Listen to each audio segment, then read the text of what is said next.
The land is scorched and the air thick with fumes of smoke and fog. I can hardly see the blackened sky as the flames in their smog rise ever higher. I stand alone and stare down the abyss, the seemingly endless veil of shadows and uncertainty. And from its bowels emerges the beast that crawls upon 4 long clawed feet, fangs like knives glistening with spit and poison. Its eyes, red as the embers of hell, bore into me with relentless bloodlust. Its scales, how the fire reflects off of them, making the beast appear to burn alive. Its roar shaking the ground like an earthquake, and the trees bow to its might. Yet here I stand, sword in trembling hands, to face my dragon, my demon.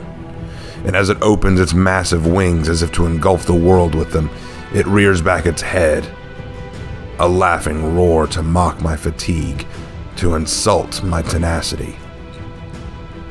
And what have I in the face of this monster? My armor weighs heavy upon my body, dented and banged from constant battle.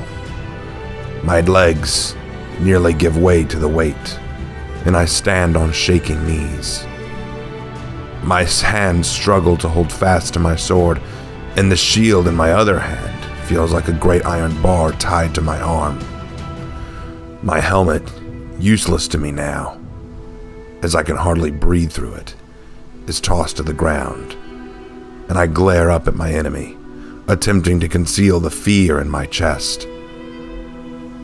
It roars again and takes a threatening step towards me, challenging me, daring me to continue this fight that even I must realize is a useless endeavor.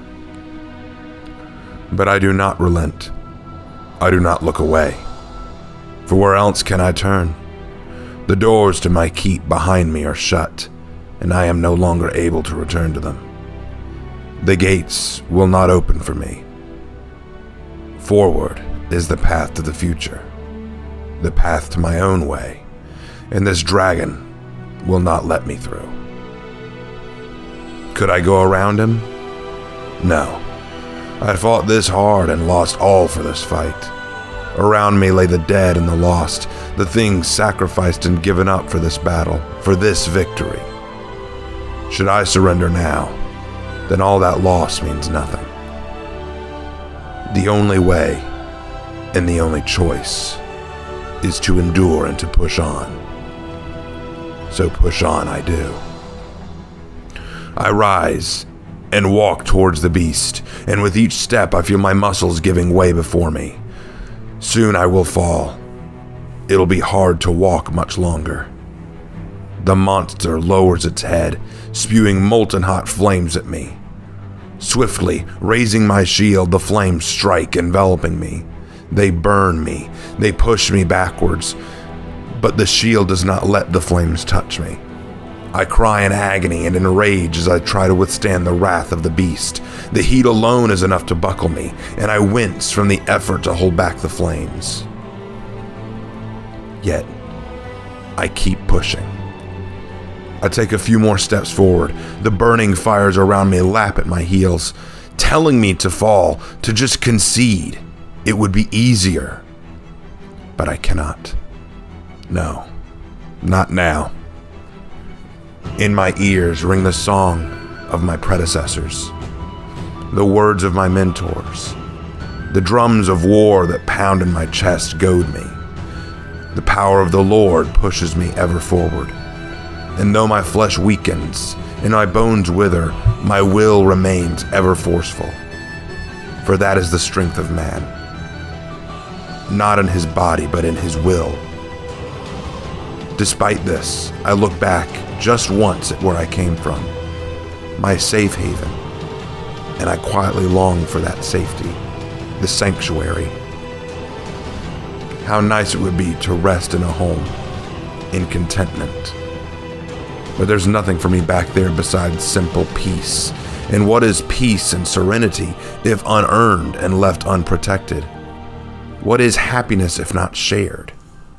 There is no wife waiting for me with bated breath and open arms. no child hoping to greet their father home from battle. There's nothing but memories. Memories of failures, memories of successes, memories of pain, memories of mistakes.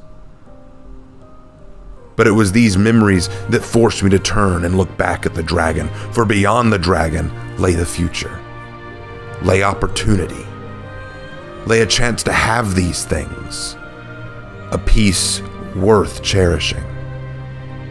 At last the flames stopped, and I lowered my shield.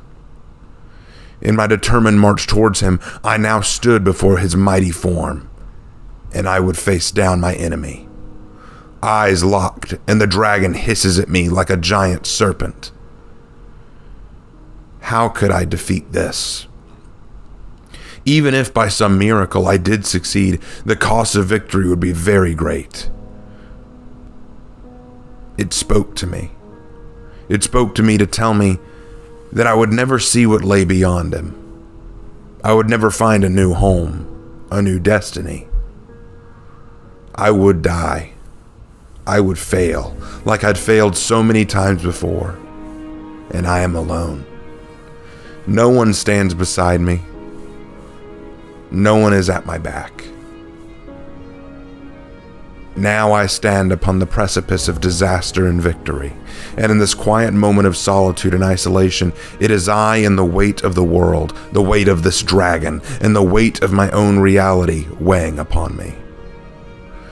But what can man do when he is faced with the impossible? What can he do when all have deserted him and when hope is dwindling away to nothing? What can a man do when he feels like he has nowhere to go but towards his own demise, in the hopes that he could evade it? What can a man do when the dragon prepares to strike him down? There's only one answer.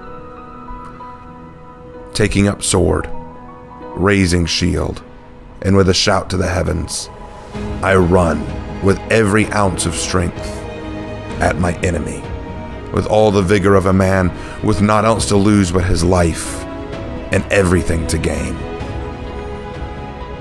The heat of battle overwhelms the heat of fire, and I'm swallowed by it. It is I against this dragon, and none stand with me, but I do stand nonetheless. Let this be the battle that I win or lose, for it is the battle I chose for myself. For every step down life's path brings about its dragons and its beasts, but the mark of a warrior, nay, the mark of a man, is determined by how he confronts them. Will he flee to shelter and to peace, exchange his integrity and opportunity for security? Or will he face it? Will he stare down the challenge even if it means his demise? This is the question that not just I, but every man must ask, and for me, I will live and I will die as a warrior and as a man. Let this be my final battle.